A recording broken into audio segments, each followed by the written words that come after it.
What's up guys, in this video I'm going to show you 3 ways that you can glitch up your footage and add distortion to your edits, whether it is for sport cars videos, music videos, or any edits. Before we go on with the tutorial, I just need to quickly announce you that we just dropped our brand new preset pack, New Wave FX V2. You heard that right, it is officially back. New Wave FX was definitely my most popular preset pack, and now we're back with V2. Now with over 30 drag and drop presets, you have all of the effects you need to emulate that new wave aesthetic that you're going to see from artists like D Savage, Molly Santana, Nine Vicious, and many more.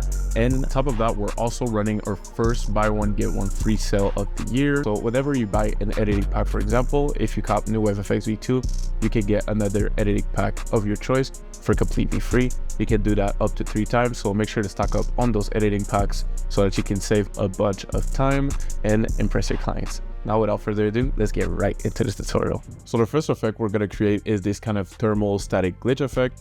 It's pretty simple to do and it's really impressive. So we're going to delete this adjustment layer right here. So the first thing we're going to do is create a new adjustment layer. So we right click, new adjustment layer, and we're going to go to effects and presets, and we're going to slap on fractal noise. Fractal noise is a great way to customize any texture, and it's usually used to create displacement maps, so you can distort your footage that way. In that case, we're going to create a static effect. So as you can see now, it kind of looks like a cloud, something like that. We want to go for something that looks like static, so more like square and block-ish. So we're going to go to fractal type, and we're going to change basic to subscale, and we're going to make the noise type block. So as you can see now, we have these kind of squares, so we are already closer to our result. What we're going to do is increase the contrast a bit right here. There we go. That looks pretty nice, something like 600. Then we're going to go to transform, and we're going to check off the uniform scaling, which is going to allow us to change the scale height and change the scale width as well. So what we're going to do is increase the scale width. I think, yeah, something like that looks nice, maybe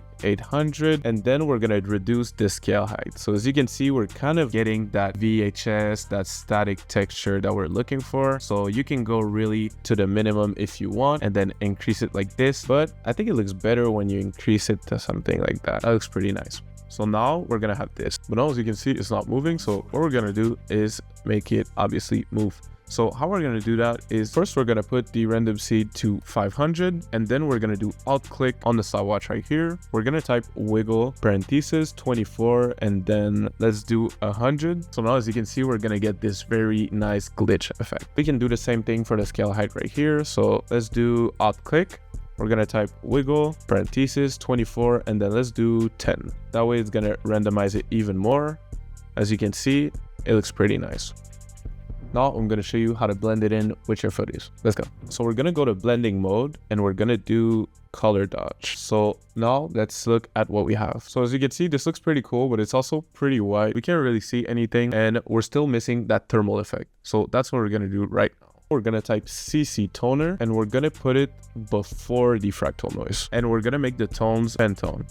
That's going to allow us to have these 5 colors right here and really have a cool thermal. So the highlights, we're going to make them red. The brights, we're going to make them white. The mid tones, we're going to make them red as well. And then the dark tones, we're going to make it black. And now, like magic, as you can see, and now we're going to have this. Oh, that looks insane. That looks pretty nice. The thing we can do also is we can go to effects and presets. We're gonna do posterize time, and then we're gonna do 8 frames per second. That way it's gonna have a choppy style. It looks pretty nice. Now let's look at our first effect. So now once again, I created an adjustment layer. The first effect we're gonna slap on is another flicker effect. So I'm just gonna slap flicker on there. Now it is a bit too intense, so we're gonna go to hue in the properties, and we're gonna make the expression 1 instead. Gonna be a bit better. There we go. That looks pretty cool. Now we're gonna create that TV grid effect. Let's get it. We're gonna go to effects and presets, and we're gonna slap on the grid effect. So now as you can see, this is nowhere near where we're trying to get to, but don't worry. We're gonna go to corner point, and we're gonna change that to width and height slide. As you can see, that is already a bit better. We're gonna reduce the width until we get a kind of TV grid texture like effect. So as you can see, that is pretty good. We can increase the height a little bit, and now what we're gonna do is we're gonna animate once again. We're gonna do alt click on the stopwatch of the height, and we're gonna type wiggle 24, and then let's do 20. Let's look at what we have. So now as you can see, it looks cool, but it's kind of like static. Nothing really happens. So we're also going to animate the anchor. So we're going to do alt click wiggle 24, and then let's do 2000. Now as you can see, it is moving a lot more. Looks pretty cool. Yo, this texture is so trippy, like it's kind of fucking my eyes up. I'm sorry about that, guys. I promise it'll be worth it. So we're gonna make the border 3, and then we're gonna change the blending mode to overlay. There we go. So now we have this,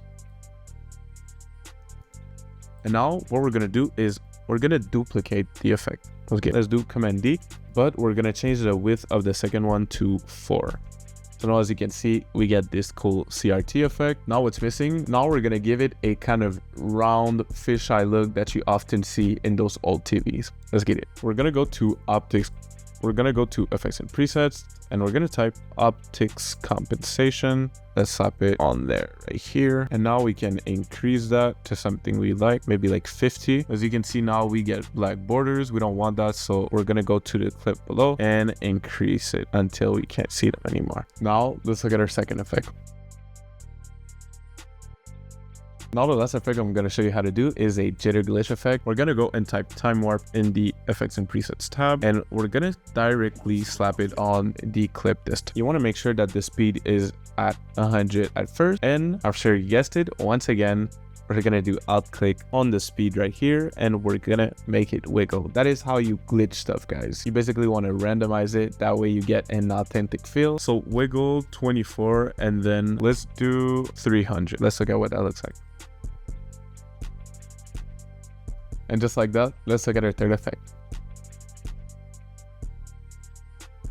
So that was it for today. Thank you so much for watching. If you enjoyed this video and if it brought you any value, please consider subscribing. I really appreciate it. Let me know in the comments what type of tutorials you would like me to cover next on this channel. Also, if you're looking for some really fire editing packs, we have some down below. We're running 8 buy 1 get 1 free sale over at friendlyfiles.ca. So save some time and invest in your workflow today. I'll see you guys in the next one. Peace.